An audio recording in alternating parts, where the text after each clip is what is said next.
Hello, hello les amis Gémeaux, ascendant Gémeaux, ou si vous aviez la planète Vénus dans le secteur du Gémeaux au moment de votre naissance, cette guidance sentimentale et relationnelle est pour vous pour janvier 2022. Bienvenue à tous. J'espère que vous allez tous bien et que vous avez passé, que vous allez passer ou vous avez passé des très bonnes fêtes. Bien sûr, je vous le rappelle, à chaque tirage, c'est un tirage général qui ne peut pas parler à tous les Gémeaux de la même façon. Donc prenez les énergies qui vibrent avec ce que vous vivez. N'hésitez pas à faire votre propre lecture intuitive de ces énergies en voyant ce qui en ressort. Et vous pouvez également regarder la vidéo de votre signe ascendant et de votre signe vénusien si vous le connaissez. Je vous mets en barre d'infos tous les liens pour rejoindre les différentes guidances que je vous propose pour le mois de janvier et pour l'année 2022, ainsi que mon email si vous désirez des renseignements pour les guidances personnalisées. On regarde tout de suite les énergies qui vont vous accompagner, amis Gémeaux, dans la vie sentimentale et relationnelle en janvier. Nous avons la force et l'amoureux. Alors, pourquoi hésitez-vous? Qu'est-ce qui vous fait hésiter? Il y a, en tout cas, avec l'amoureux, il peut y avoir des énergies comme ça de, de, de, de- d'hésitation, d'incertitude. La force, elle, c'est plutôt la détermination. Donc, il y a quelque chose qui se confronte. On a très envie de quelque chose, mais on hésite un petit peu. Ça peut nous parler de ça, mais ça peut aussi nous parler d'une détermination à aller chercher une certaine harmonie. L'amoureux, le 6, c'est quand même la recherche, la quête d'harmonie. Et qui dit harmonie dit peut-être pour les célibataires d'avoir envie de partir à la conquête de nouvel amour, par exemple. Et pour d'autres, en tout cas, peut-être qu'on se pose quelques questions. Alors pourquoi? Qu'est-ce qui peut intervenir ici? Peut-être vous vous interrogez sur les sentiments de la personne que vous venez de rencontrer. Peut-être que il y a quelque chose qui qui vous laisse penser que c'est pas très solide et autre chose. Elles sont un peu contradictoires, ces cartes. Celle-là, elle a envie d'y aller et celle-là, elle hésite. Donc, d'un seul coup, il y a quelque chose qui vous laisse peut-être présager peut-être une zone d'ombre pour certains d'entre vous. On va regarder comment ça résonne avec le reste du tirage. Ici, nous avons pour vous votre état d'esprit, l'ermite. Vous réfléchissez, vous êtes un peu dans votre bulle. Peut-être que vous êtes mis un peu à l'écart pendant la période des fêtes, ou alors, quand je dis mettre à l'écart, ça ne veut pas dire forcément s'enfermer dans une grotte, mais avoir ces petits moments à soi pour réfléchir, pour être dans sa tête, essayer de comprendre ce qui se passe, essayer de comprendre ce qui s'est passé, regarder son parcours, faire ralentir le temps, entre guillemets, avec l'ermite, hein, c'est-à-dire essayer de ne pas presser quelque chose qui s'est peut-être accéléré, essayer de s'extirper de la situation et de pouvoir avoir un peu de recul sur quelque chose avec cette carte. En face de vous, vous avez plutôt les énergies de le soleil et le diable. Oh, ça chauffe. Ça chauffe, c'est caliente, c'est chaleur, chaleur dans le corps. Euh, alors, pour les célibataires, on peut voir cette solitude, hein, l'ermite quand même, qui peut nous parler d'une certaine forme de solitude. Et ici, on voit qu'on peut s'amuser, hein. Le célibataire va s'amuser. Il y en a certains qui vont mettre les doigts, si ce n'est pas que les doigts, un peu partout. Voilà. Il y a la chaleur du soleil et le diable, quand même, c'est l'enfer. Donc, il y a une certaine forme de passion ici. Sauf que quand le diable apparaît, on nous dit quand même de faire un peu attention parce que la passion peut vite se transformer en brasier qui vous consume. Donc, il peut y avoir des interrogations pour certains d'entre vous, justement, par rapport à ce brasier qui s'enflamme. Ici, on parle plus de la passion que de l'amour. Est-ce que la personne qui est dans notre esprit actuellement, dans notre cœur et notre esprit, est-ce que cette personne ne pense à faire des trucs comme un lapin ou cette personne a quand même des sentiments? Donc, on a vraiment envie de se laisser emporter, en tout cas pour certains d'entre vous, ceux qui ont fait une rencontre, on a peut-être très envie de se laisser aller, hein, ici. parce que c'est facile, il y a quelque chose de waouh, caliente, caliente. Mais ici, on essaie quand même un peu de réfléchir à savoir est-ce que c'est bien, est-ce que je suis raisonnable, est-ce qu'il faut l'être, est-ce que je me laisse faire, ou est-ce que je mets des limites peut-être. En tout cas, ici, on dirait qu'il n'y a pas beaucoup de limites entre le soleil et le diable. Il y a une sorte d'attraction très, très, très, très puissante. Qu'est-ce qu'on a avec le diable et le soleil et le diable pour les Gémeaux dans le domaine sentimental et relationnel? En janvier, le soleil et le diable. Le 3 de Pentacle, lui, nous parle effectivement encore de sociabilité, de sortir, de voir du monde, d'être avec, de partager, d'échanger, d'être avec les autres. Et ici, on retrouve l'As de bâton qui peut encore nous parler de cette passion débordante, dévorante, peut-être nouvelle pour certains, ou en tout cas pour quelques-uns d'entre vous plutôt récente, si ce n'est pas nouvelle, plutôt récente. Et, euh, et ici, on peut effectivement voir le côté être ensemble.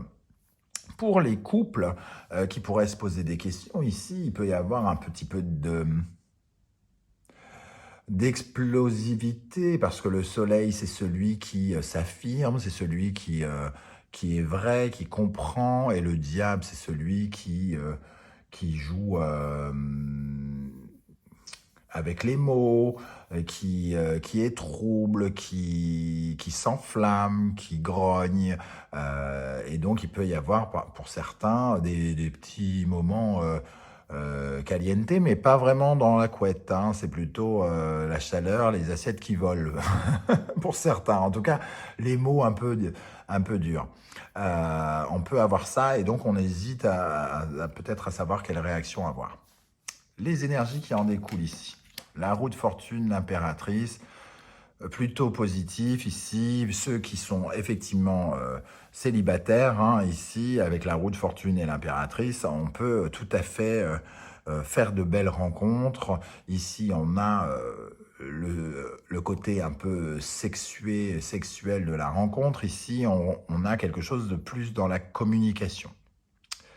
J'ai l'impression que certains se posent des questions parce que il y a une relation passionnée, mais peut-être qu'il y a peut-être qu'on attend certains mots, on attend que l'autre exprime quelque chose qu'il ne fait pas, et donc il nous laisse dans un certain sentiment d'incertitude avec ce diable, comme s'il faisait remonter certaines peurs. Hein, on commence à comprendre que on peut peut-être se mettre en danger avec un personnage comme ça, qui ne dit pas ce qu'il pense. Ben ici, avec la roue de fortune et l'impératrice, j'ai l'impression que cette personne, dans ce cas-là, pourrait un peu s'améliorer. Il pourrait y avoir un peu de communication, il pourrait y avoir plus de communication dans cette relation pour ceux qui traversent ce genre de choses. On pourrait être amené à essayer d'améliorer quelque chose. Pour les hommes qui regardaient ce tirage, on peut voir une femme hein, qui vous tourne autour, par exemple ici, avec cette impératrice.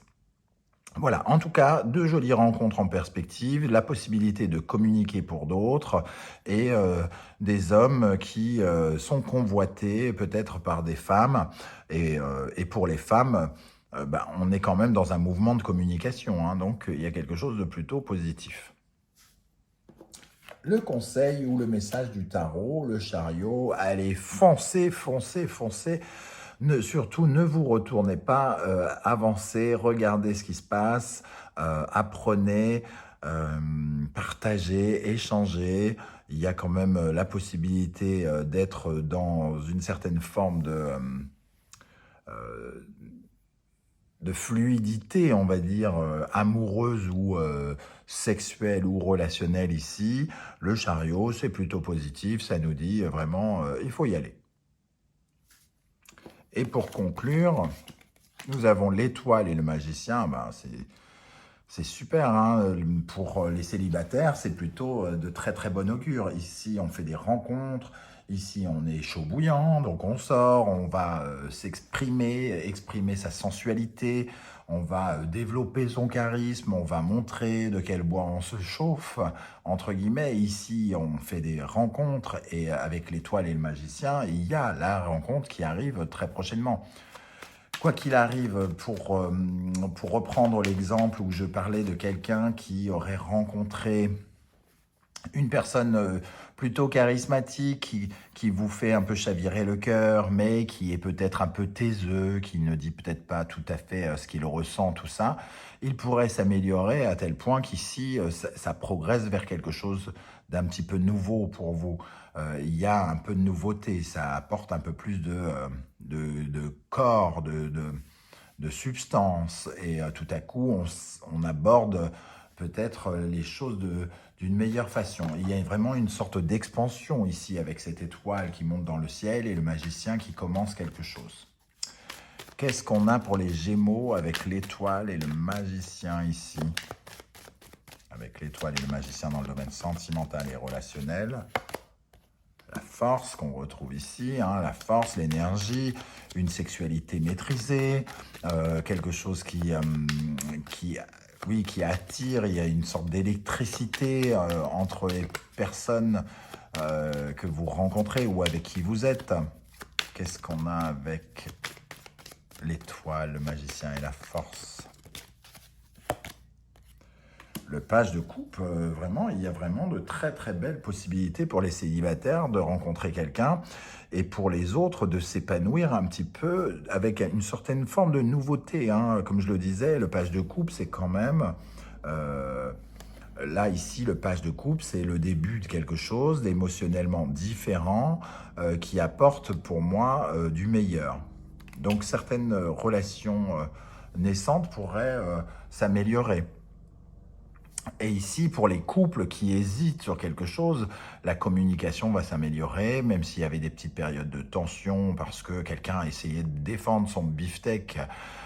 Ici, on sent qu'on arrive à en discuter et qu'il y a une progression. Voilà comment je ressens ce tirage, les amis Gémeaux. J'espère que ça vous a parlé. En tout cas, un très beau tirage. N'hésitez pas à me dire comment ça vibre avec ce que vous vivez, les amis en commentaire. Je serais heureux de vous lire. Et surtout, si vous faites une nouvelle rencontre, ben, je serais heureux de le savoir. Et si vous avez aimé ce tirage, n'hésitez pas à liker, à vous abonner et à partager sur vos réseaux sociaux afin que cette vidéo puisse atteindre les personnes qui en ont besoin ou envie. Je vous remercie en tout cas de votre soutien et on se retrouve très vite pour de nouvelles aventures. En attendant, prenez soin de vous. Ciao, ciao.